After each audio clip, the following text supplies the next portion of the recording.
Magandang gabi po sa inyong lahat, Sir PB. Tawagin mo na lang po ako sa palayaw na CJ. Ang ibabahagi ko pong kwento ay naikwento sa amin ng lola ko nang minsang magbakasyon po sila sa bahay namin. Ang lola ko po ay tubong Dajangas na ngayon po, kung hindi ako nagkakamali, ay siyang tinatawag na General Santos City. Hindi po ako sigurado kung itong ikinuwento niya sa amin ay doon mismo sa kanila naganap o sa ibang lalawigan. Pero ayon sa lola ko, matagal na umanong nangyari ito. Sabi niya, ang aswang na kanilang alam ay dalawang klase. Pero mangtas pareho ang tawag nila, na sa pagkakaalam ko ay halimaw, ang katumbas na kahulugan sa Tagalog. Base pa sa salaysay ni Lola, 9 na taong gulang siya noon nang unang makakita ng aswang. May isa kasing lumang bahay noon sa kabundukan at nagkayayaan silang doon magpunta upang magtakutan. Bali 4 silang lahat na nagpunta noon doon, 2 lalaki at 2 babae. Magkakaibigan silang lahat at magkababata. Pagdating nila doon sa lugar ay kinilabutan na kagad sila at natakot, dahil na rin sa itsura nung nasabing lumang bahay. At hindi maawat ang isa nilang kaibigang lalaki na si Itoy na magkwento pa ng kung ano-ano tungkol sa bahay na yon. Gayong narinig naman na nila ang tungkol sa mga bagay na yon. Pero sabi ni Lola, lalong nadagdagan ang kanyang takot dahil sa ginagawa ng isa nilang kaibigan. Kaya nagyaya na siyang umuwi. Pero ayaw sila nitong samahan at sinabing kung uuwi sila ay sila lang at hindi ito sasama. Kaya wala silang nagawa kundi ang sundin kung ano ang gusto nito. Dahil yung isa nilang kaibigang lalaki na si Dudoy ay mas takot pa yata kaysa sa kanila. At siguradong hindi rin nila ito maaasahan. Hanggang sa nagsalita ng muli si Itoy at sinabing umpisa na raw nila ang paglalaro. Inasar pa nga sila nito na baka naman daw nabahag na ang mga buntot nila at sila ay iiyak na. Na dahil naman sa sinabing iyon ng kaibigan nila ay lumakas ang loob ni Lola Itay. Kaya sinabi niyang umpisa na ang laro. At unang naging taya ang kaibigan nilang si Isay. Kaya tumakbo na ito sa isang malaking puno at sinimulan ng magbilang. Kaya nagtakbuhan naman sila para magtago. Magkasama sila ni Dudoy na nagtago, habang humiwalay naman sa kanila si Itoy. Naisip ni Lola Iday na pumasok sa bahay upang doon magtago. Katwiran niya, mahihirapan ng kaibigan nilang hanapin sila doon. Pero ayaw pumayag ni Dudoy pagkat natatakot ito. Pero nagpumilit pa rin si Lola Iday at sinabing iiwan niya ito kapag hindi sumunod sa kanya. Kaya napilitan na rin ng huli si Dudoy at sumunod sa gusto niyang mangyari. Pero ramdam niyang takot na takot ito. Kaya naawa siya dito at kanyang ibinigay ang kwintas na bigay sa kanya ng ama. Sabi niya kay Dudoy, anting-anting daw iyon. Kaya inutusan niya ito na isuot iyon para hindi siya lapitan ng mga masasamang elemento o di kaya aswang. Pagpasok nila ng bahay ay napansin nilang wala ng kalaman-laman maliban sa ilang tukador na naroon at ang dami ng kalat. Inutusan niya si Dudoy na magtago sa likod ng tukador habang siya naman ay pumasok sa isang kwarto. Sabi niya kay Dudoy, kung sakaling pumasok si Isay sa silid kung saan siya magtatago, ay lumabas na siya para hindi siya mataya. Natuwa naman si Dudoy sa ideyang iyon ni Lola Iday at mabilis itong tumalima. Nang nasa may pintuan na ng silid si Lola Iday, ay napansin niyang ang dilim doon. Kulob kasi iyon at wala man lang bintana.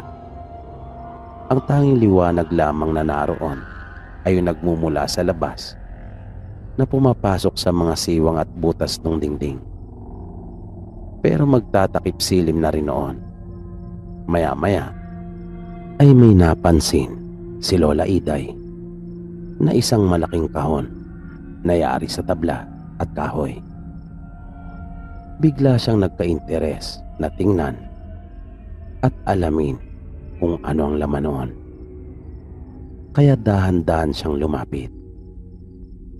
At sa bawat pagtapak niya sa sahig na yari sa tabla, ay lumalangit-ngiti iyon. Dahil na rin sa kalumaan kung kaya marahil ay marupok na. Pigil hininga siyang mas lumapit pa at dahan-dahang dumungaw sa tapat ng malaking kahon na iyon. Ngunit wala naman siyang nakita. Kaya nakahinga siya ng maluwag. Pero ang hindi niya alam at wala siyang kamalay-malay ay mayroon na palang dahan-dahang ring bumababa mula sa itaas sa kanyang likuran. Isa iyong pugot na ulo na nagtataglay ng napakakapal at mahabang buhok. Naanimoy tubig ang paraan ng paggalaw. Namarahan iyong umaalon-alon at tila ba may sarili iyong buhay. Na mayroon din iyong mga nakalawi na naghahabaang namumulang mga ugat. Puting lahat ang mga mata noon na akala mo ay natatakpan ng makapal na lamad. At ang mga ngipin noon ay katamtaman lamang ang haba, ngunit matutulis. At namumutla ang mukha noon, nakapansin-pansin ang naglalakihang mapupulang mga ugat. Naramdaman iyon ni Lola habang dahan-dahang bumababa sa kanyang likuran. Pero dala ng matinding takot ay hindi siya kaagad nakagalaw. At para siyang naging sunod-sunuran nang sapilitan siyang pumihit ng dahan-dahan paharap doon sa mangtas na iyon. At halos himatayin siya sa kanyang nakita.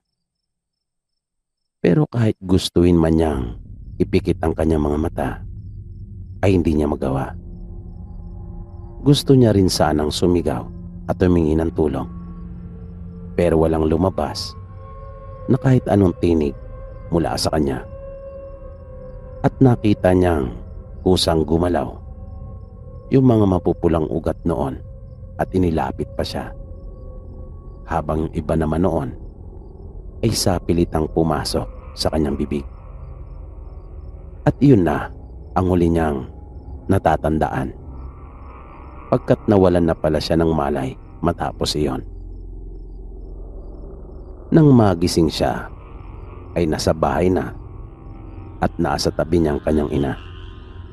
Habang yung tatay naman niya at lola ay nakatayo malapit sa pinto ng silid at pinagmamasdan siya. 3 araw na pala siyang walang malay.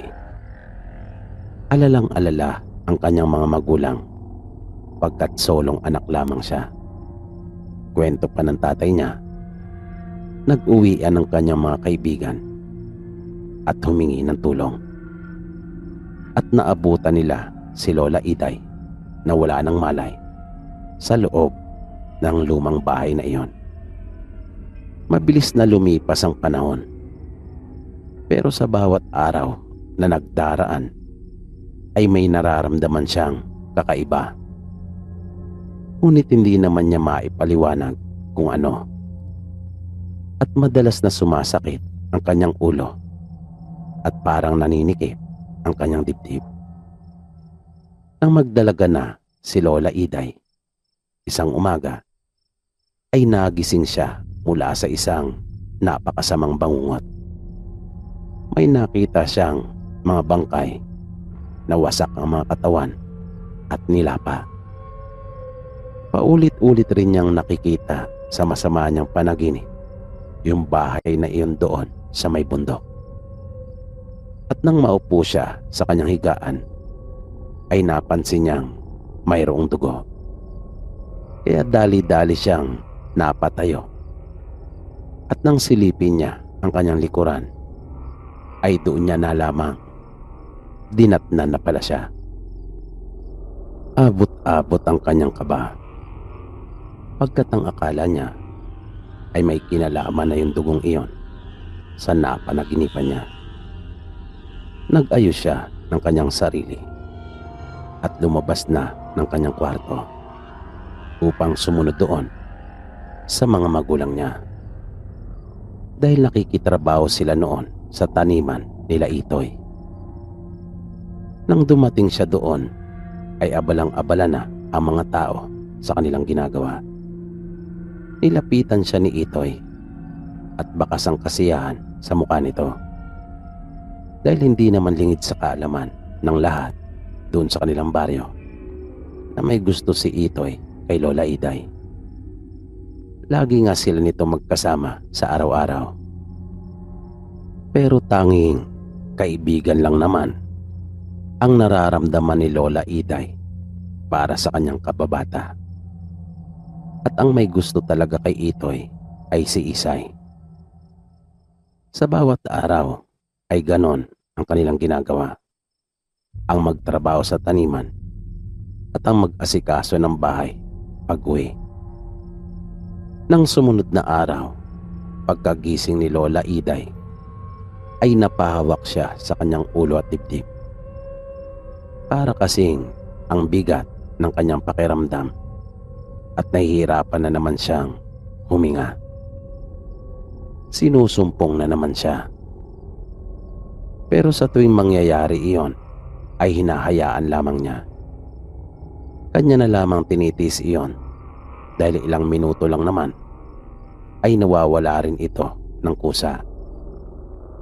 Pero may bakas na naman ng dugo sa kanyang higaan, kung kaya kanya iyong kinusutan at nilinis bago nagpunta doon sa taniman nila Itoy. Pero bago siya makarating doon sa taniman, ay nadaanan niya ang ilan nilang mga kababaryo na nag-uumpukan at tila ba mayroong pinagkakaguluhan. Nanatili siyang sandali at inalam kung tungkol saan ang nangyayaring kaguluhan na iyon. Sabi ng ilang naroon, may mangtas na naman umanong umaatake sa kanilang nayon. At ang mga wakwak na katawan ng manok ng kababaryo nilang si Mang Teban ang siyang ebidensya. Sabi pa ng mga taong naroon, matagal na umanong hindi umaatake ang mangtas doon sa kanilang lugar. Kung kaya nagtataka sila kung bakit nagbalik na naman ito. Pagdating niya doon sa taniman, ay yun na rin pala ang pinag-uusapan at nababahala ang karamihan sa kanila. Hanggang sa nagulat silang magkakaibigan nang makitang muli si Dodoy. Matagal din nila itong hindi nakasama dahil sa nangibang bayan upang mag-aral. May kung anong saya na naramdaman si Lola Iday dahil noon pa man ay sila na talaga ni Dudoy ang lagi magkasama at nagtutulungan. At kitang-kita rin niya ang kasiyahan sa mukha nito nang makita ang kanyang kababatang si Lola Iday. Magkakasunod naman na tapik at suntok sa balikat ang tinanggap ni Dudoy mula kina Itoy at Tisay. Walang tigil ang kanilang naging pagkakamustahan hanggang sa bigla itong natigil nang may dumating na isang malaking grupo ng mga kalalakihan na hindi bababa sa 20 katao. Na itsura pa lamang ng mga ito ay parang hindi na talaga gagawa ng mabuti, pagkat para silang pinagsanib ng mga pirata at tulisan ng ayos. At hindi lamang ang kanilang ayos ang siyang kapansin-pansin, kundi magaspang din ang kanilang mga ikinikilos at maging ang kanilang paraan ng pananalita. May mga dala silang armas, mga dibaril sila, at may mga naglalakihan at matatalas na itak. Napatayo ang tatay ni Lola Iday at lumapit sa lalaking tumatayong pinakapinuno ng kanilang grupo. Tinanong niya ito kung ano ang pakay sa kanilang lugar. Pinangunahan na niya kaagad ito at sinabing mapayapa ang kanilang baryo at ganun din ang kanilang pamumuhay. Kung kaya walang puwang sa kanila ang kaguluhan.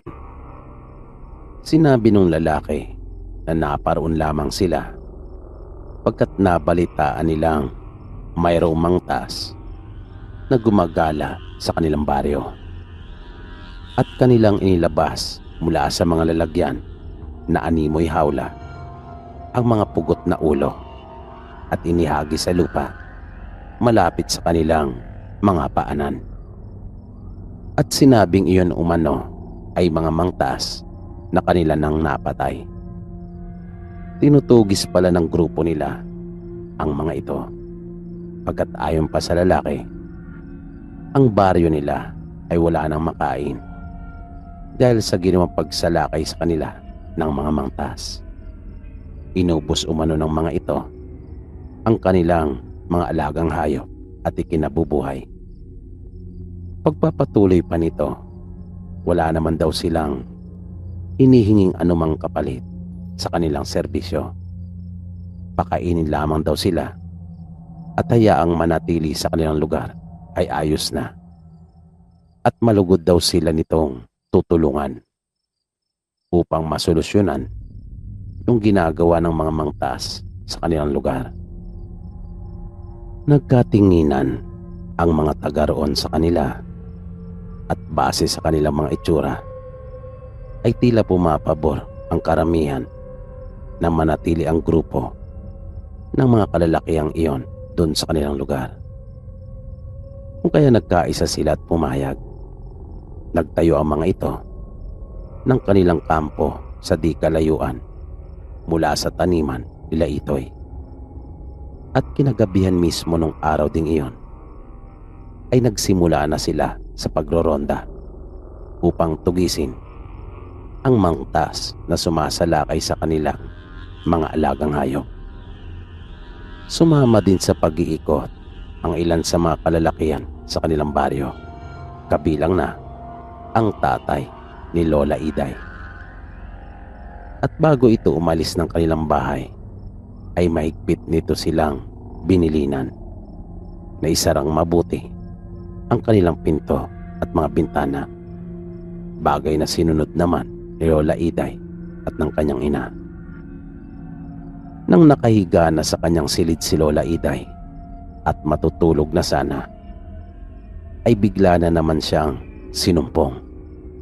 Kung kaya napahawak siya sa kanyang ulo at dibdib at namilipit siya sa sakit. Kinaumagahan nang magising siya ay nag-iisa na lamang siyang muli sa kanilang bahay at nasa taniman na ang kanyang mga magulang at lola.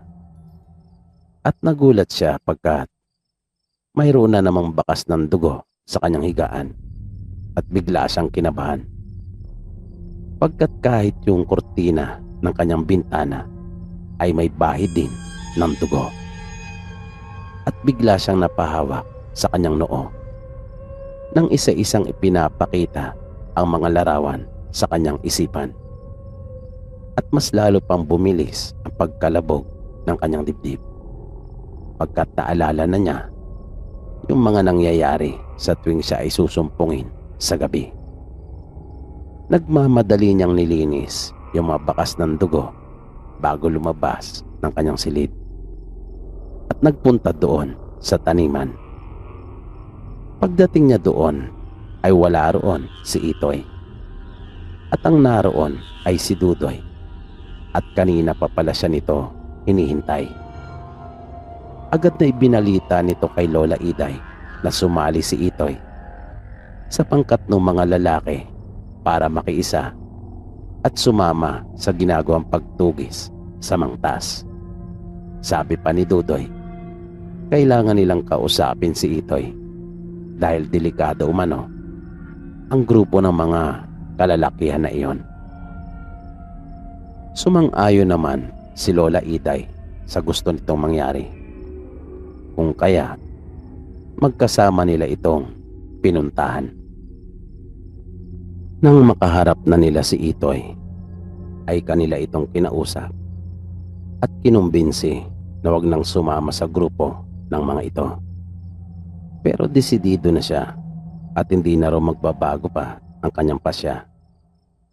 At kanya pang sinumbatan si Dudoy dahil ito pala ang nagsabi sa mga ito na mayroong mangtas sa kanilang lugar. Ito pala ang nagdala sa mga ito doon sa kanilang baryo. Kaya nung huli ay wala na rin silang nagawa kundi hayaan na lamang si Itoy sa gusto nito. At umalis na silang dalawa.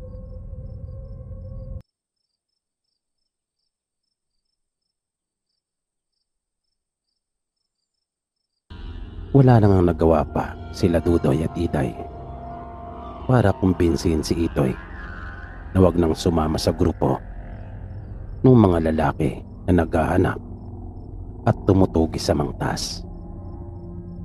Kinagabihan noon ay muling rumonda yung grupo ng mga kalalakihan habang yung tatay ni Iday kasama ng iba pa ay may sarili ding binuong pangkat na naghahanap sa mangtas.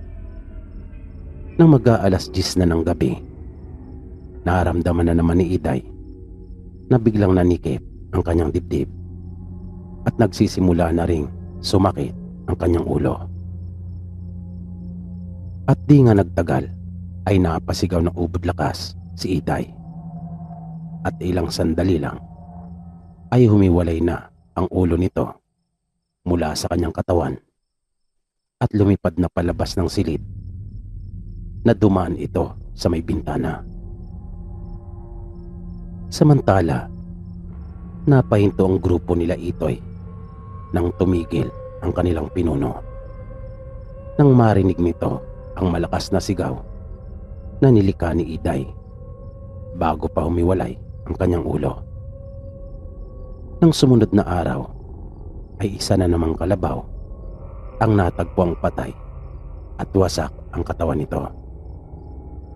Naroon na ang karamihan sa kanilang mga kababaryo at iyon ay pinagkakaguluhan. Luba na silang nag-aalala tungkol sa mga nangyayari. Nang nasa taniman na ang mga magulang at lola ni Iday ay dumating sa kanila si Dudoy. Buong araw ay magkasama sila at nag-usap. Muli nilang binalikan yung mga alaala ng kanilang kabataan. At sa wakas ay nagkaaminan na rin sila ng tunay nilang nararamdaman sa isa't isa. Pero tinanong ni Dudoy si Iday kung mayroon pa ba itong nais na ipagtapat sa kanya maliban sa tunay na nararamdaman ito. Panandaliang napaisip si Iday at pilit na inaalam kung anong ibig sabihin ng kanyang kababata. Hanggang sa sinabi niyang wala. Pagkat iyon lang naman daw ang nalalaman niyang dapat na malaman ni Dudoy. Yung tungkol sa tunay niyang nararamdaman para dito. Bahagyang nalungkot si Dudoy. At napansin naman kagad iyon ni Iday. Tinanong niya ito kung bakit.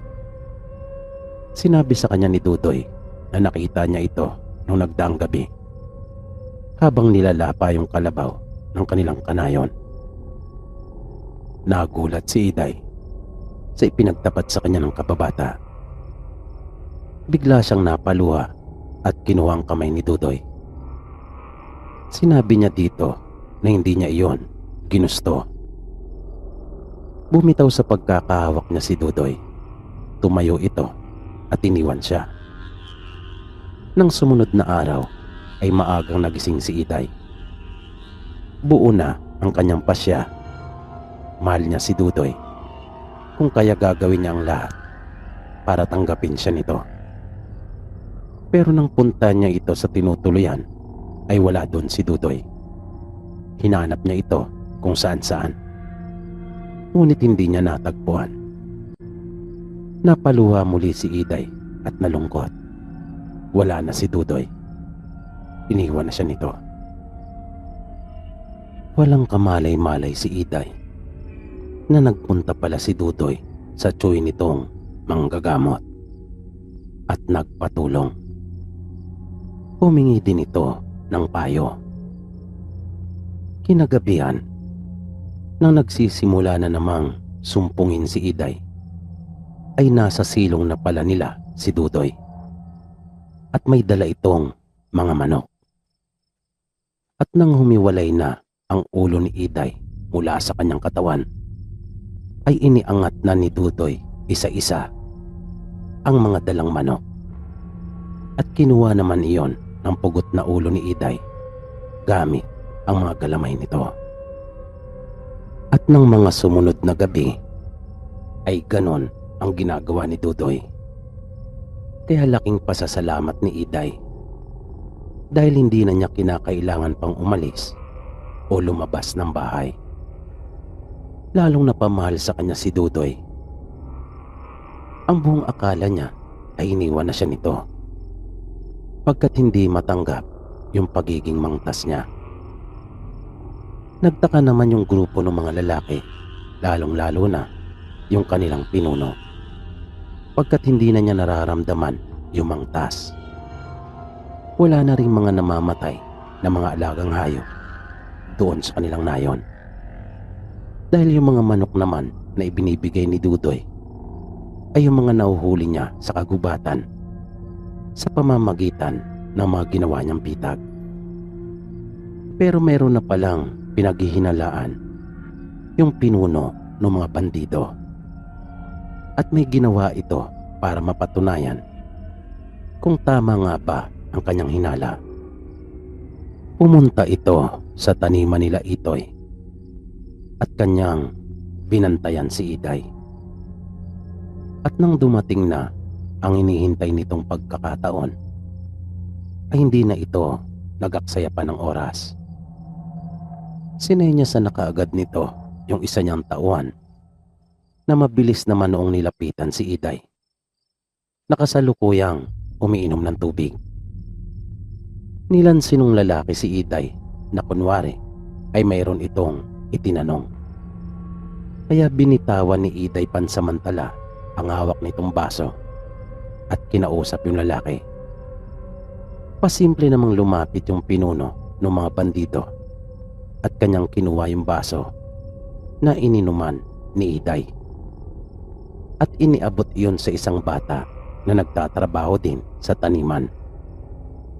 Sinabi pa niya sa bata na marahil ay uhaw na ito, kung kaya kanya itong dinalhan ng tubig. Naniwala naman yung bata. At dahil sa uhaw na nga talaga ito, kung kaya hindi naman na ito nagdalawang isip pa na inumin yung natirang tubig na naroon sa baso. Matapos iyon, ay umalis na yung pinuno kasama ng isang tauhan nito. Kinagabihan ay nabulabog ang buong nayon nang kumalat ang balita tungkol sa biglaang pagkakasakit ng anak nila Mang Asyo. Humingi ito ng tulong sa kanila pagkat hindi nila alam ng kanyang asawa kung anong kanilang gagawin dahil nun lang nila nakitang nagkaganon ang kanilang anak. Kaya nagsipuntahan sila doon sa bahay nito upang alamin kung ano ang maaari nilang maitulong. Pero nagulat sila sa kanilang nadatnan pagkat hindi pala karaniwang sakit ang dumapo sa bata. Naabutan nila itong namimilipit sa sakit. Di nagtagal ay dumating na rin sila Itoy kasama ng pinuno ng mga bandito at ilang tauhan nito.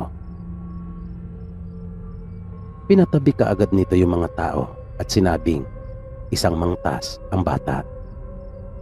Nakiusap ang mga magulang nito sa kanila na kung maaari ay may paraan pa at kanila itong iligtas. Pero iba ang nasa isip ng lalaki.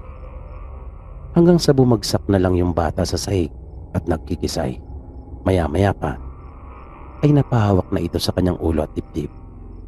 At kapansin-pansin ang biglaang pamumula nito. Kasabay na ang paglaki ng mga ugat nito sa iba't ibang parte ng kanyang katawan. At bigla na lang humiwalay ang ulo nito mula sa katawan. Napahiyaw ang karamihan sa kanila, dala ng matinding pagkasindak.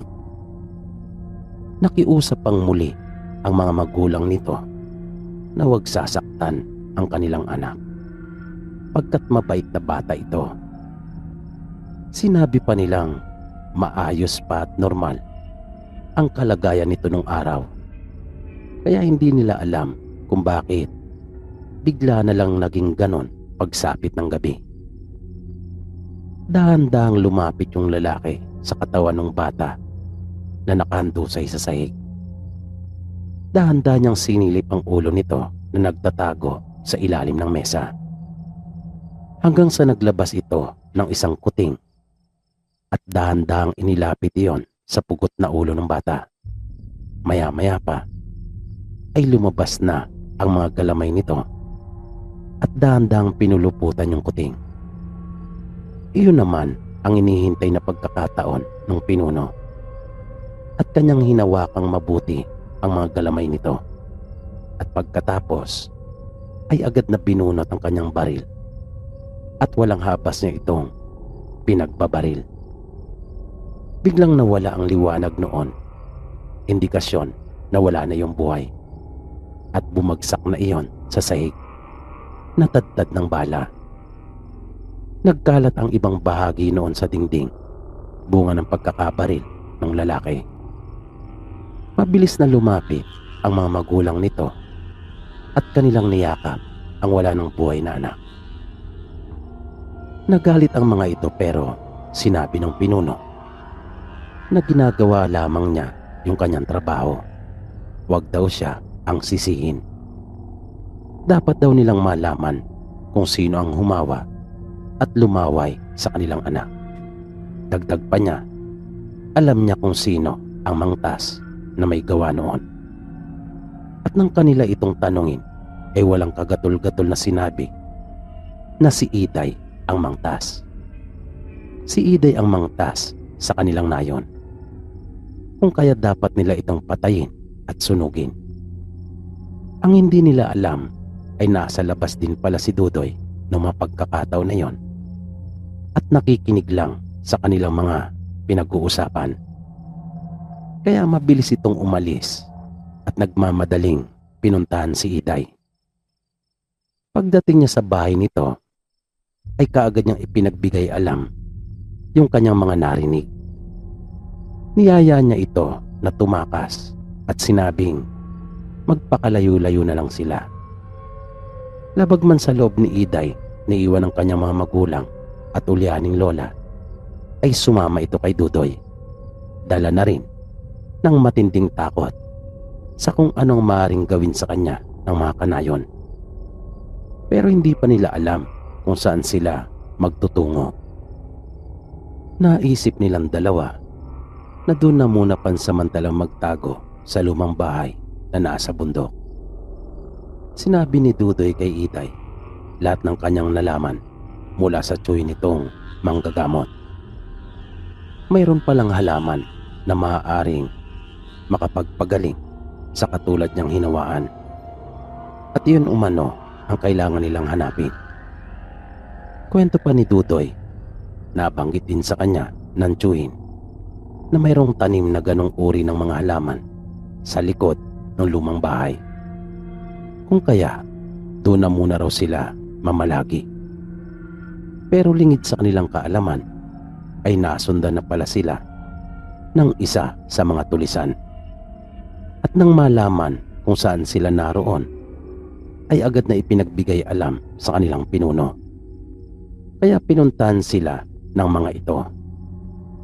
Abalang-abala silang nangunguha ng mga halaman sa likod ng lumang bahay nang dumating yung mga bandido. At kasama din na nagpunta si Itoy. Pero bago pa sila maabutan, ay tumakas na silang muli ni Dudoy.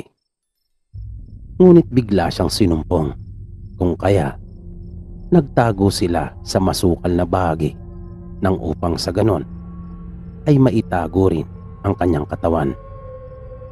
Nagpahabol si Iday at kanya silang iniligaw para hindi nila mahuli si Dudoy. At labag man sa kalooban ni Iday ang pumatay, ay napilitan siya para makaligtas sa mga bandido. Pagkat ang mga mangtas na katulad nila ay hindi naman talaga pumapatay ng tao, na kahit gaano man nakakatakot ang kanilang mga itsura, ay tanging hayop lamang ang kanilang kinakain. Pero nagimbal ang lahat sa kanilang baryo nang matagpuan nila ang napakaraming patay. Sa iniwang bakas ay masasabi mo kaagad na sinalakay ang kampo ng mga bandido. Pero kapansin-pansin, nang halos lahat ng mga namatay ay yung mga bagong kasapi na taga sa kanila. Brutal ang sinapit ng mga ito. Nagkalasog-lasog ang kanilang mga katawan na nagkalat ang iba't ibang parte. Lalong napuyos sa galit ang kanilang mga kanayon dahil sa pagkamatay ng kanilang mga mahal sa buhay. Lalo silang nagalit kay Iday. Kaya sumugod ang mga ito sa kanilang bahay at nais nila siyang sunugin. Pero tanging ang mga magulang at lola lang ni Iday ang kanilang naabutan doon. Nakiusap ang kanyang ama na maghunos dili sila pagkat hindi pa nila iyon napapatunayan. Sinabi din niya na kung sakali mang totoo ang kanilang ipinaparatang kay Iday, ay siya na mismo ang kikitil sa buhay ng kanyang anak. Ngunit hindi na maawat yung bugso ng damdamin ng mga tao at ang mga magulang na ni Iday ang kanilang pinagbalingan. Matindi rin ang pagsulsul na ginagawa ng mga bandido sa mga tao, lalong-lalo na ang kanilang pinuno. At dahil sa dami nila, ay wala nang nagawa ang mga magulang ni Iday. Iginapos sila ng mga ito at akmang susunugin na nang biglang dumating si Iday at sila ay pinigilan. Sinabi niyang mali sila sa ipinaparatang sa kanya. Ngunit hindi nakumbinsi ang mga ito, kung kaya napagkaisa nilang maghintay ng gabi. Sinabi ni Iday sa kanila na ang pumatay sa kanilang mga mahal sa buhay ay yung pinuno ng mga bandido. Ito umano ang totoong kalaban at pinagsasamantalahan lamang sila. Pero sinabi ng mga tao na tanging oras na lang ang makapagsasabi kung sino sa kanila ang nagsasabi ng totoo. Mabilis na lumipas ang mga oras. Di nagtagal ay nag-aagaw na ang dilim at liwanag. Ilang oras pa ang kanilang hinintay. Ngunit walang naging pagbabago sa anyo ni Iday. Pagkat lingid sa kanilang kaalaman ay kumakain na ito nung halamang makapagpapagaling sa kanya.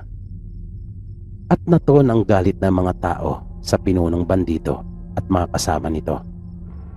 Pero bigla nitong ginamit na saksi si Itoy at pilit na pinapabulaanan yung mga inihayag ni Iday. Pinaamin ng pinuno si Itoy tungkol sa pagiging mangtas ni Iday. Ngunit nangibabaw pa rin kay Itoy yung pagmamahal niya sa kababata at sinabing gumagawa lamang ng kwento ang nasabing pinuno ng mga tulisan. Dahil doon ay tumakas na kagad ito kasama ng kanyang mga kasama at mabilis silang nanakbo. Nabigo naman yung mga kababaryo nila sa masamang balak kay Iday pagkat hindi nila napatunayan na ito ay isang mangtas, lalo na yung mga magulang ng bata na kanyang nahawaan. Kaya kahit galit na galit ay wala silang nagawa kundi ang lisanin ang bahay nila Iday. Pero hindi sapat yung halaman na kanilang nakuha. Alam nila pareho ni Dudoy na manunumbalik pa rin si Iday sa pagiging mangtas nito. Kaya nagdesisyon silang dalawa na kapag nakatulog na ang mga magulang ni Iday ay babalik sila ni Dudoy dun sa lumang bahay upang makapanguha ng sapat na halaman para tuluyan na siyang gumaling. Samantala, pag uwi naman nila Itoy sa kanila, ay dumiretso na ito sa kanyang silid. Pero laking gulat niya nang mula sa madilim na bahagi sa kanyang kwarto ay biglang lumitaw yung pinuno ng mga tulisan. Sinabi nito kay Itoy na nagkamali siya ng kinampiang panig. Hindi ba raw niya alam na niloloko lamang siya ni Iday? Na binabaliwala lamang nito lahat ng kanyang ginagawa para sa dalaga. Dahil ang mahal nito ay si Dudoy at hindi siya. At dahil sa ginawa nitong pagtatraidor sa kanya, ay meron umano itong regalo na para sa kanya lamang. At wala nang nagawa pa si Itoy nang agad siyang sakmalin sa liig nito. Matapos na mabilis na magpalit ng anyo, ito pala ay isa ring mangtas. Ngunit yung isang uri, mas mabangis at pumapatay talaga ng tao. Mas lumaki pa ang katawan nito at naging maskulado. Humaba din ang tenga nito at naging matulis. Pulang-pulang kanyang mga mata at ang tutulis ng masinsin nitong mga ngipin. At tinubuan din ito ng pakpak at buntot. Nang namimilipit na si Itoy at nagkikisay na sa sahig, ay iniwan na siya nito. Pero bago pa ito tuluyang umalis, ay sinabi pa nitong sana raw ay nagustuhan niya yung kanyang munting regalo. At inutusan pa niya itong dukutin ang puso ni Iday at ito ay patayin, kaysa pakinabangan pa umano ng iba at hindi sa kanya mapunta. Samantala, nung mga magmamadaling araw na, ay palihim na nagpunta sina Iday at Dudoy dun sa lumang bahay sa kagubatan para minsan pang manguha ng mga halamang gamot. Pero nagimbal sila sa kanilang nasaksihan pagkat nadatan nilang sunog ng lahat ang mga iyon. Nanlumo silang dalawa, lalong-lalo na si Dudoy, pagkat gustong-gusto na niyang gumaling si Iday. Pagbalik nila Iday sa bahay nila, ay nalaman nilang may nangyaring masama kay Itoy. Kaya nagpasama si Iday kay Dudoy upang bisitahin yung kanilang kababata. Pagpasok ni Iday sa bahay nila, ay nakiusap siya sa mga magulang ni Itoy kung maaari ba niya itong makausap. Agad naman pumayag ang mga ito at sinabing siya nga lang ang hinihintay at nais na makausap ni Itoy. Hindi raw sila nito pinapansin, ayaw silang kausapin. Kaya nagdesisyon silang dalawa na kapag nakatulog na ang mga magulang ni Iday, ay babalik sila ni Dudoy dun sa lumang bahay upang makapanguha ng sapat na halaman para tuluyan na siyang gumaling. Samantala, pag uwi naman nila Itoy sa kanila, ay dumiretso na ito sa kanyang silid. Pero laking gulat niya nang mula sa madilim na bahagi sa kanyang kwarto ay biglang lumitaw yung pinuno ng mga tulisan. Sinabi nito kay Itoy na nagkamali siya ng kinampiang panig. Hindi ba raw niya alam na niloloko lamang siya ni Iday? Na binabaliwala lamang nito lahat ng kanyang ginagawa para sa dalaga. Dahil ang mahal nito ay si Dudoy at hindi siya. At dahil sa ginawa nitong pagtatraidor sa kanya, ay meron umano itong regalo na para sa kanya lamang. At wala nang nagawa pa si Itoy nang agad siyang sakmalin sa liig nito. Matapos na mabilis na magpalit ng anyo, ito pala ay isa ring mangtas. Ngunit yung isang uri, mas mabangis at pumapatay talaga ng tao. Mas lumaki pa ang katawan nito at naging maskulado. Humaba din ang tenga nito at naging matulis. Pulang-pulang kanyang mga mata at ang tutulis ng masinsin nitong mga ngipin. At tinubuan din ito ng pakpak at buntot. Nang namimilipit na si Itoy at nagkikisay na sa sahig, ay iniwan na siya nito. Pero bago pa ito tuluyang umalis, ay sinabi pa nitong sana raw ay nagustuhan niya yung kanyang munting regalo. At inutusan pa niya itong dukutin ang puso ni Iday at ito ay patayin, kaysa pakinabangan pa umano ng iba at hindi sa kanya mapunta. Samantala, nung mga magmamadaling araw na, ay palihim na nagpunta sina Iday at Dudoy dun sa lumang bahay sa kagubatan para minsan pang manguha ng mga halamang gamot. Pero nagimbal sila sa kanilang nasaksihan pagkat nadatan nilang sunog ng lahat ng mga iyon. Nanlumo silang dalawa, lalong lalo na si Dudoy, pagkat gustong gusto na niyang gumaling si Iday. Pagbalik nila Iday sa bahay nila ay nalaman nilang may nangyaring masama kay Itoy. Kaya nagpasama si Iday kay Dudoy upang bisitahin yung kanilang kababata. Pagpasok ni Iday sa bahay nila ay nakiusap siya sa mga magulang ni Itoy kung maaari ba niya itong makausap. Agad naman pumayag ang mga ito at sinabing siya nga lang ang hinihintay at nais na makausap ni Itoy. Hindi raw sila nito pinapansin. Ayaw silang kausapin. Pagpasok niya ng silid ay nakita niyang nakaupo ito sa kanyang higaan na nakatalukbong ng kumot. Nanginginig ito at narinig niyang umiiyak. Nilapitan niya ito at tinabihan. Kinausap niyang kababata at tinanong kung ano ang nangyari dito. Pero ayaw nito magsalita at umarap sa kanya. Kaya hinawakan niya ito sa balikat, habang yung isa naman niyang kamay ay hinawakan ang baba nito at pilit niya itong iniharap sa kanya.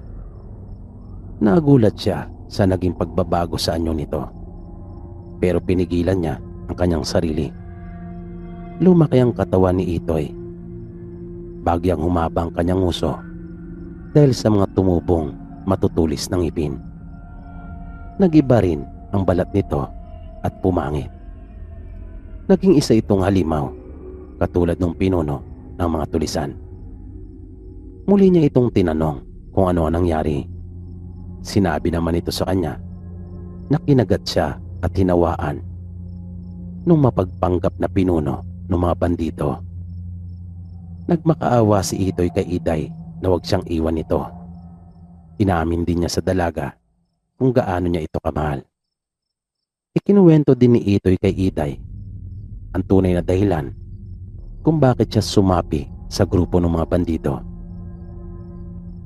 Sumali siya sa kanila upang iligaw ang mga ito at para hindi siya matukoy at matunton na sa tuwing nagro-ronda sila ay ibang direksyon ang kanyang tinuturo at hindi ang direksyon papunta sa bahay nila Iday. Dahil matagal na pala niyang alam na isang mangta si Iday. Dahil lang minsang sumakit ang dibdib niya nang galing sila sa taniman nila Itoy, ay nagpresenta ang binata na ihatid siya nito, ngunit tumanggi si Iday. At dahil sa nag-aalala ang binata sa dalaga, ay sinundan niya ito. At doon niya nalaman na isa itong mangtas, pagkat nakita niya nang humiwalay ang ulo nito sa kanyang katawan. Kaya noon pa man ay alam na niya ang itinatagong lihim ng dalaga. Inamin din ni Itoy na nasasaktan siya sa tuwing nakikita niya magkasama sina Iday at Dudoy, pero wala siyang magagawa dahil tanggap na niya na hindi siya ang mahal ng dalaga. Kung kaya ang pakiusap na lang niya dito ay huwag sanang lumayo. Nagpasalamat naman si Iday sa kabutihan ni Itoy sa kanya. Nangako naman siya sa kababata na hindi niya ito iiwan. Pero hindi niya maipapangako na kanya ring matutumbasan yung pagmamahal na iniuukol nito sa kanya. Tumayo na si Iday at pinayuhan niya si Itoy na magpahinga at hahanap sila ng paraan para manumbalik ito sa dati. Nang pabalik na sila Iday at Dudoy sa bahay nila, ay nakasalubong nilang dalawa ang ilan sa kanilang mga kababaryo at sinasabing umaatake na naman daw ang mangtas. At nataon naman na bigla na ring sinumpong si Iday. Kinapa ni Dudoy ang kanyang bulsa, ngunit wala na talagang halamang natira. At ilang sandali pa ay nakita nila na naglupasay na sa lupa si Iday. Naglabasan ang mga malalaking ugat nito sa iba't ibang parte ng kanyang katawan. At bigla nang humiwalay ang ulo nito mula sa kanyang katawan. Hanggang sa nakita na rin sila ng mga magulang ni Iday, pati na ng lola nito. Nang hinahanap na pala sila ng mga ito pagkat nagkakagulo na. Pero nagulat din sila sa kanilang natuklasan. Isa ngang mangtas ang kanilang anak. At nagalit ang kanilang mga kababaryo, lalong-lalo na yung magulang nung nahawa ang bata. Sinubukan naman nilang protektahan ang katawan ni Iday. Maya-maya pa ay dumating na ang mangtas na sinasabi nilang umaatake na naman. At ito ay yung pinuno ng mga bandido. Nagpaikot-ikot ito sa itaas at tila ba humahanap ng tiyempo para sunggaban ang pugot na ulo ni Iday. At nang makahanap ng pagkakataon ay bigla na itong bumulusok para dagitin niyon. At nang malapit na nitong maabutan ay bigla naman itong tumilapon dahil dumating naman si Itoy na isa na ring ganap na mangtas. Tinubuan na rin ito ng pakpak at buntot. Naglaban yung dalawa sa himpapawid. Ngunit hindi sapat ang lakas at nalalaman ni Itoy, kung kaya bumagsak ito sa lupa na agad sinundan ng pinuno, na inapakan siya nito sa dibdib at pagkatapos ay bigla na lang nitong dinukot ang kanyang puso at dinurog iyon sa kanyang kamay. 2 putok naman ng baril ang magkasunod na umalingaw at nabigla ang pinunong mangtas pagkat hindi niya iyon inaasahan. Nakita na lamang niya ang 2 malalaking butas sa kanyang dibdib, bunga ng tama ng bala ng baril. At nakita niya yung manggagamot na tsuy ni Dudoy na siyang may hawak noon. Walang buhay na bumagsak sa lupa ang malupit na mangtas na siya rin palang pumatay sa kanyang mga kababaryo. Nang ibaling muli nila Dudoy ang kanilang atensyon sa katawan ni Iday, ay nakita nilang pinagpipiesta na ito ng kanilang mga kababaryo na galit na galit. Wala na silang nagawa pa kundi ang paputukan ng mga ito upang tumigil at upang lisanin ang katawan ni Iday. Nang lapitan nila ang katawan ni Iday ay halos magkalasog-lasog na ito. Tadtad na ito ng mga malalaking sugat, bunga ng mga saksak at pagtaga. Pero hindi nawala ng pag-asa si Dudoy. Sinabihan siya ng kanyang tiyuhin na manggagamot na ilayo ng mula doon ang katawan ni Iday. At kapag bumalik na ang ulo nito sa kanyang katawan, ay may pag-asa pa itong mabuhay. Pagkat nasa ulo ang buhay nito. Kaya bagaman nahihirapan ay pinagtiyagaan ni Dudoy na buhatin ang duguan na katawan ng pinakamamahal niyang si Iday.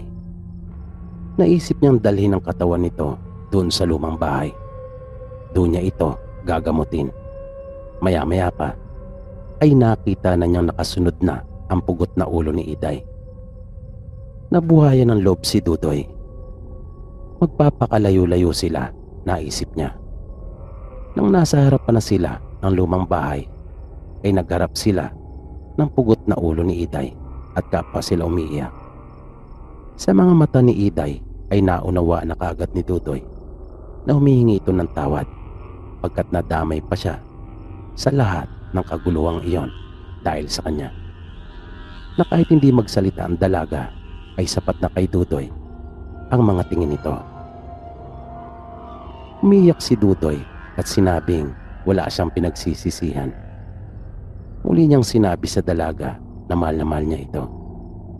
Hanggang sa bigla na lang umalingaw ang isang putok ng baril at nakita ni Dudoy na tinamaan ng ulo ni Iday at biglang naglaho ang liwanag nito. Naapasigaw siya ng ubod lakas. Nang lumingon si Dudoy ay nakita niya yung tatay ng bata na nahawaan kasama ang kanyang asawa. Inabutan na ng umaga si Dudoy sa tabi ng bangkay ni Iday. Ngunit wala pa rin siyang balak na iwan ito. Sinabi niya sa kanila na walang kasalanan sa lahat ng nangyari si Iday. Pagkat ni minsan ay hindi naman ito nagbalak o nag-isip na makapanakit ng tao. Nang dumating ang mga magulang ni Iday, ay kanilang pinakiusapan si Dudoy at dinala na nila ang mga labi ni Iday sa kanilang bahay. Mula noon ay nalaman na nila na yung isang uri ng mangtas tulad ni Iday ay tanging mga hayop lang ang kinakain, habang yung isang uri nito ang talagang pumapatay at siyang kumakain ng tao.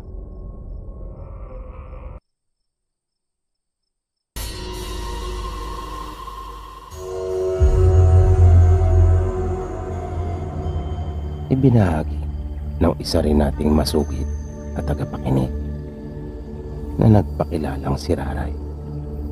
Ayon sa kanya, kwento ito ng kapatid ng kanyang ina.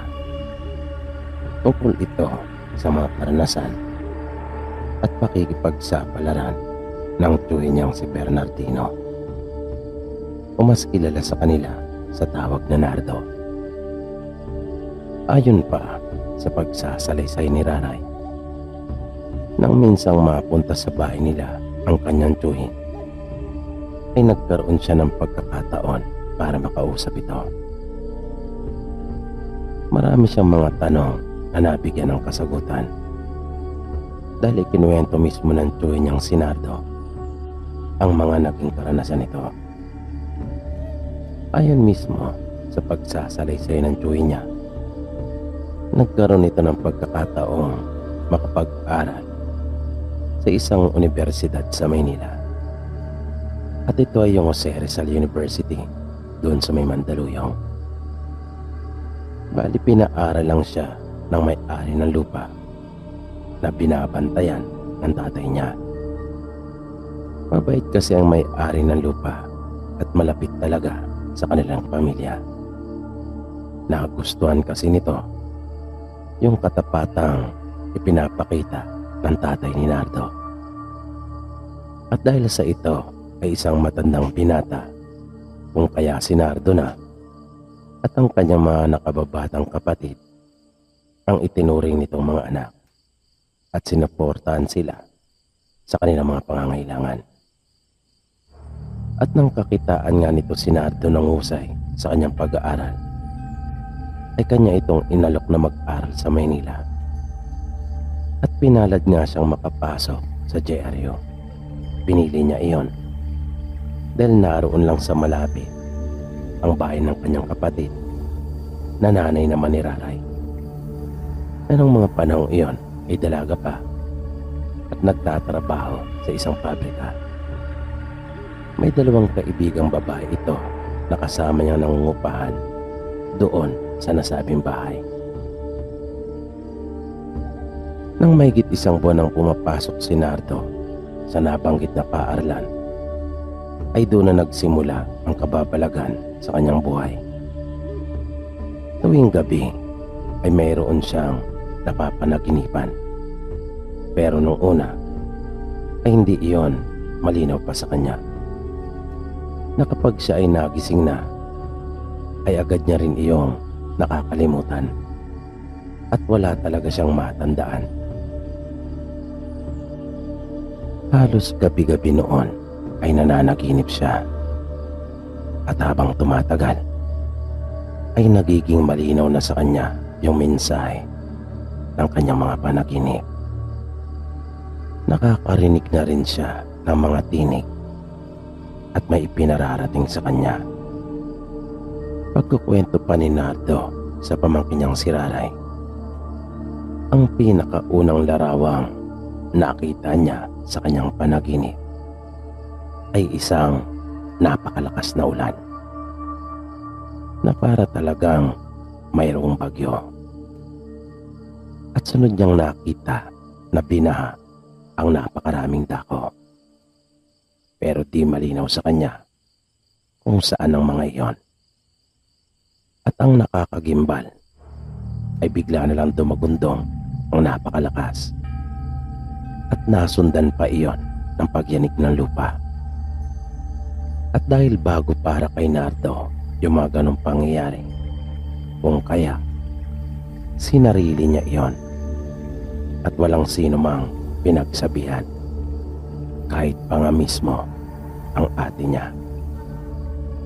Pilit niyang inalam sa kanyang sarili kung ano ang kahulugan ng kanyang mga panaginip at ano ang dahilan kung bakit nangyayari ang mga bagay na iyon sa kanya. Hanggang sa dumating yung araw na talagang ginulantang ang marami. Tandang-tanda niya yung araw na iyon pagkat nasa paaralan siya. Hulyo 16 iyon at ang taon ay 1990. Nagsimula ang araw na iyon sa isang napakalakas na pagulan. Namuntik pa nga siyang mahuli sa kanilang paaralan dahil ang hirap sumakay. Tuloy-tuloy ang naging pag-ulan na nagpatuloy talaga hanggang hapon. Tumigil lamang ito nang sila ay malapit ng mag-uwian. Pero ang sumunod na nangyari ay talaga nagpagimbal sa napakaraming tao. Dahil nang uminto ang malakas na pag-ulan, ay sunundan naman iyon ng malakas na paglindol. Kasalukuyan na nilang binubura noon ang mga sulat sa pisara nang bigla silang nakarinig ng mga malalakas na sigaw. Nakasabay noon ay mga nagtatakbuhan na yung napakaraming estudyante sa pangalawang palapag. At nagkagulo na nga ng tuluyan. Noong mga panahong iyon ay hindi pa uso yung mga tinatawag na mga drill kapag mayroong sakuna. Kung kaya hindi handa ang lahat. Kanya-kanyang takbo, mapa-estudyante man o mga guro. Kaya nang makita niyang tumakbo na ring palabas ang guro nila sa huling aralin, ay nagmamadali na rin silang lumabas ng kanilang silid.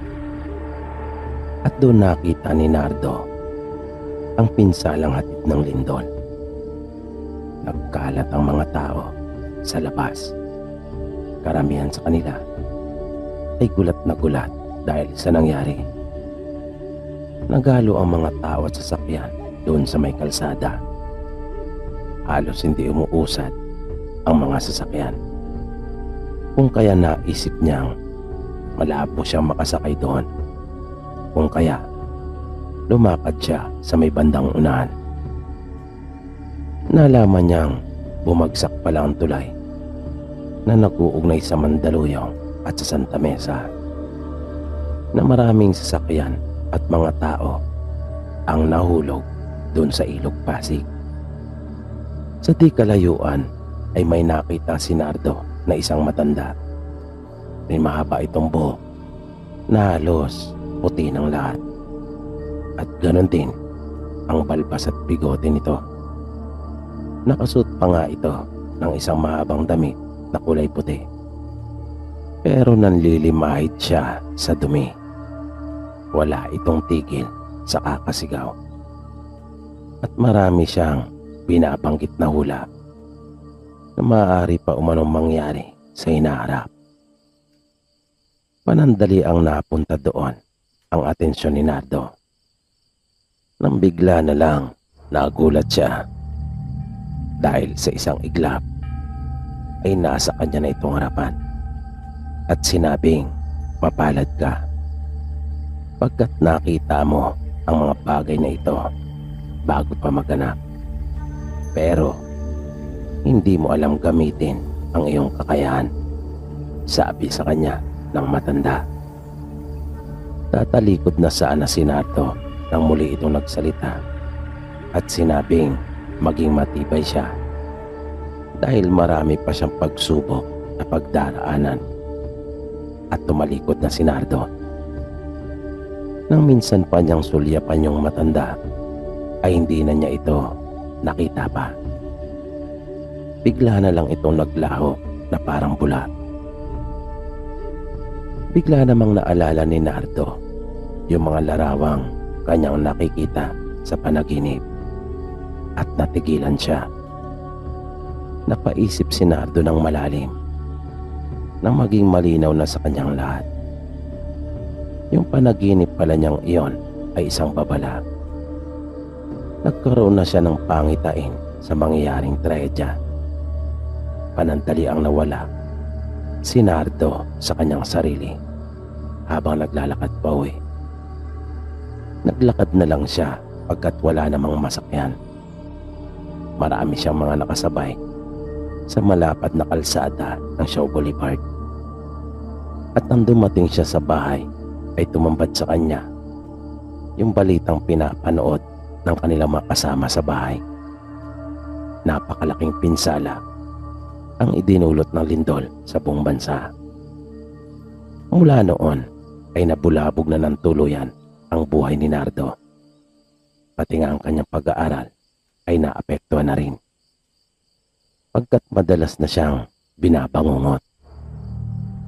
Marami siyang nakikita sa kanyang mga panaginip, at hindi lang yon, maging sa bahay na kanilang inuupahan ay may mga nakikita na rin siya. Minsan nga, habang nasa loob siya ng banyo at kasalukuyang naliligo, ay narinig niyang dahan-dahang bumukas ang pinto na napalingon siyang bigla, pagkat nagtaka siya sa kung paano nangyari yon.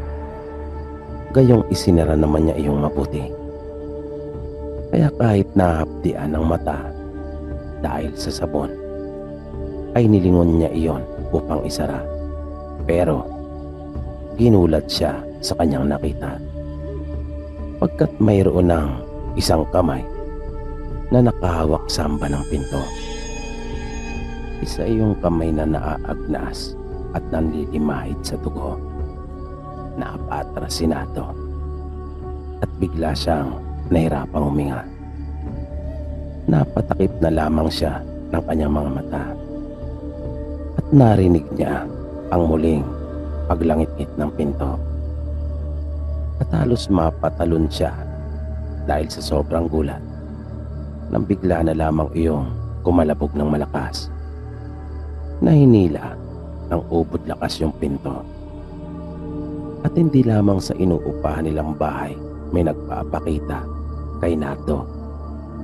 Kahit sa paaralan ay marami ang nagpaparamdam at nagpapakita sa kanya. Minsan nga, paglabas nila ng kantin ng kanilang paaralan, ay may nakita siyang isang babae na nakasuot ng puting-puti na damit. Ngunit wala itong mukha. Nakapwesto ito doon mismo sa may estatwa na nasa hardin. Kung minsan naman ay may nakikita siyang babae na nakalutang sa banyo, at sa ayos nito ay para itong nagbigti. Kaya dahil sa mga pangyayaring ito ay tuluyan ang nawalan ng gana si Nardo sa kanyang pag-aaral. Halos hindi na rin siya makatulog sa gabi dahil lagi siyang nananaginip ng masama at kung ano-ano.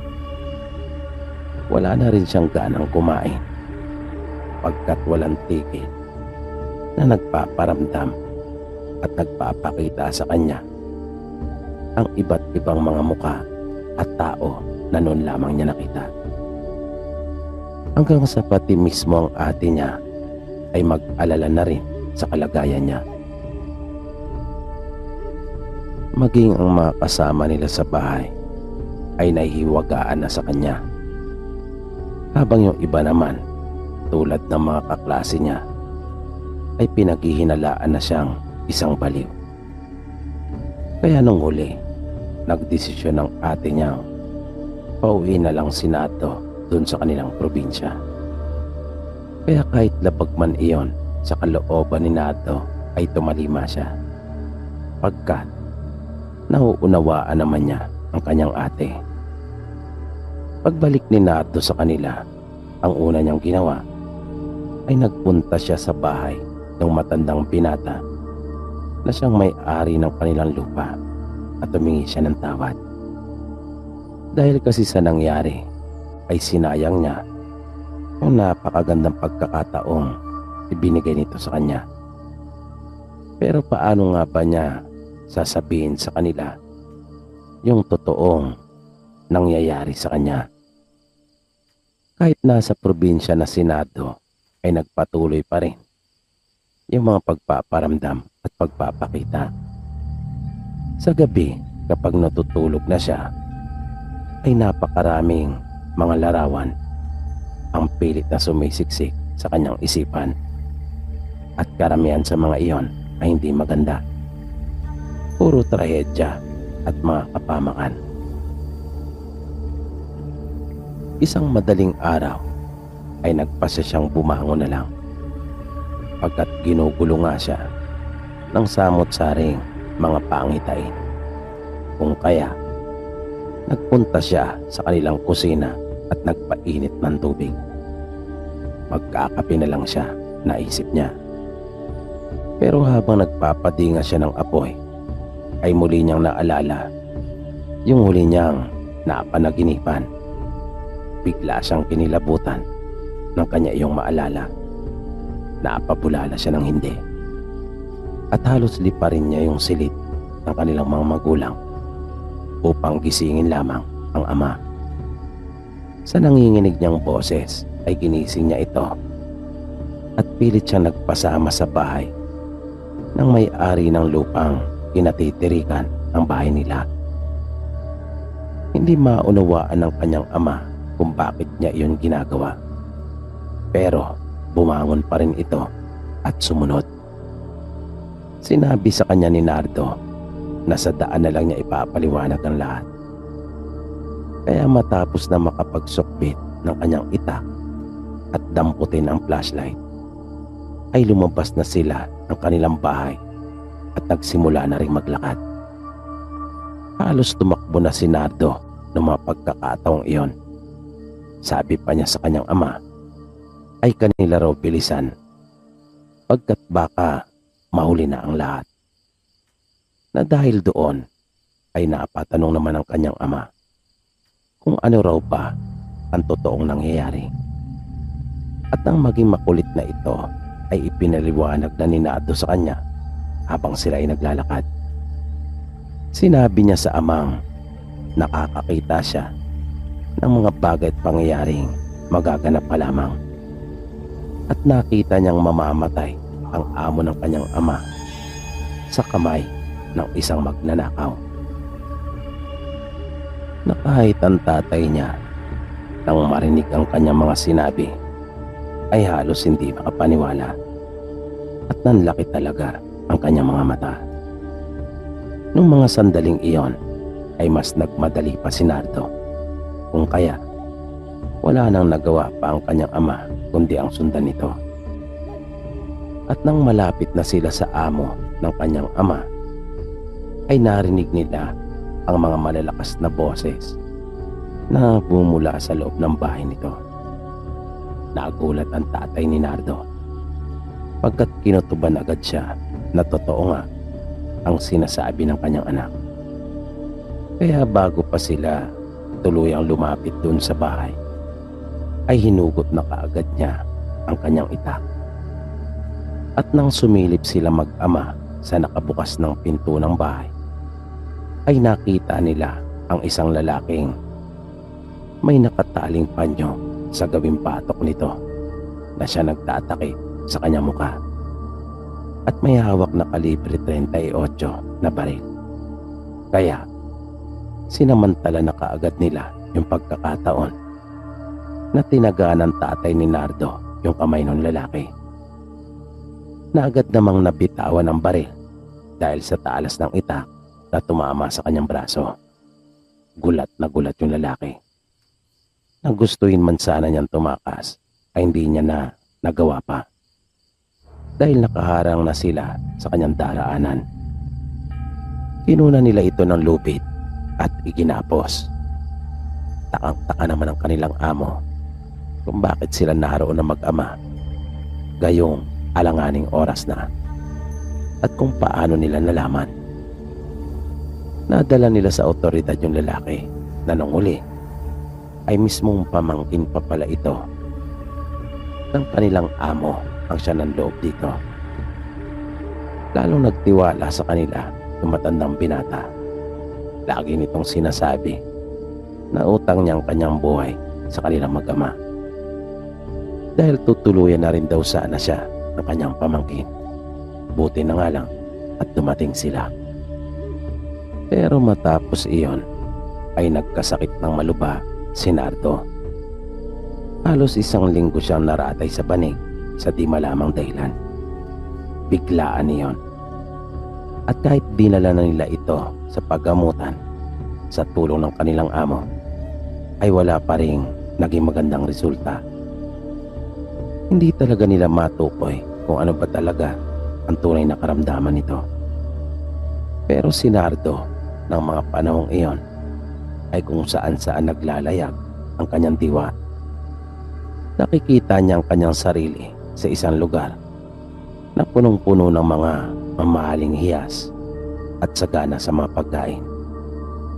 At nakita niyang muli doon yung matanda na nakita niya nung siya ay nasa Maynila pa, nung mismong araw na lumindol.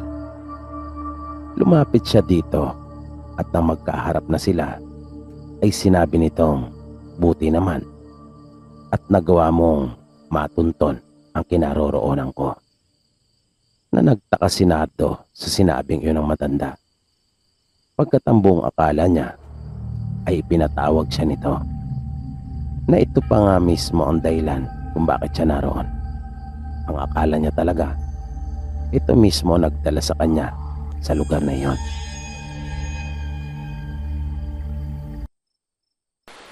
Dito po natin pansamantalang tinatapos ang kwentuhan po natin para sa gabing ito.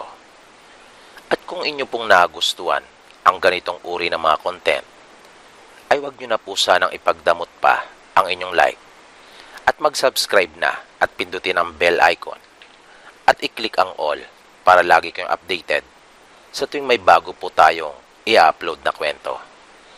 Mag-comment na rin at ibahagi kung mayroon din kayong mga naging nakakatakot na karanasan sa comment section.